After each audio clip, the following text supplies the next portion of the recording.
You mentioned remedies there. So there's a new remedies review coming out. Would you just help us with what it is and I guess why are you doing it now? Sure. So I think the remedies review, it's something that's been close to my heart since I came back into the CMA. I think I said in a LinkedIn post, it was actually one of the pictures I had in my interview for the job. And I think it's really important that we ensure that every deal that can go ahead does. Yeah. And that means that we consider as much as we can the different types of remedies that businesses will want to think about putting forwards and that we can accept. So what does the remedies review do? It focuses on three core themes. So the first is our approach to those different types of remedies. So we think about things like selling off a part of a business. That's a remedy rather than the whole business. We think about things like how you might access parts of a business if you're a supplier or if you're a customer. And the different types, we use the term structural and behavioral.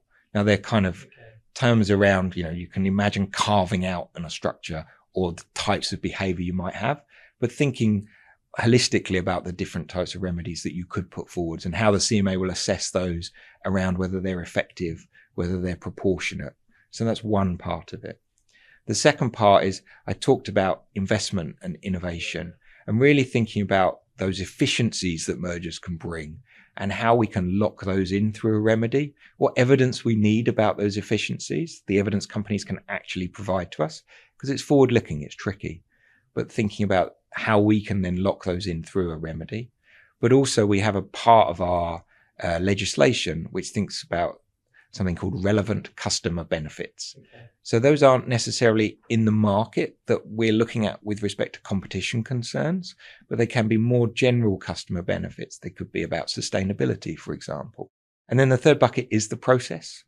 It's about making sure, I'm going to use the term a lot, but open dialogue, so that we get to an answer, so that people aren't holding back thinking, well, we'll put forward this and then we'll put forward that, but we're really getting that proper dialogue early on. And so if we can find a solution, we can do that in a way that means that hopefully we can cut some of the steps out. And we can find solutions at the end of phase one. We don't need to go to a phase two, and we often do. Actually, we find more remedies at the end of phase one than we even go to phase two investigations. And so that's a real way. And we've done complex remedies at phase one, engaged across multiple countries, worked through with businesses really early. They've come in an open way. And we'd like to encourage businesses to do that.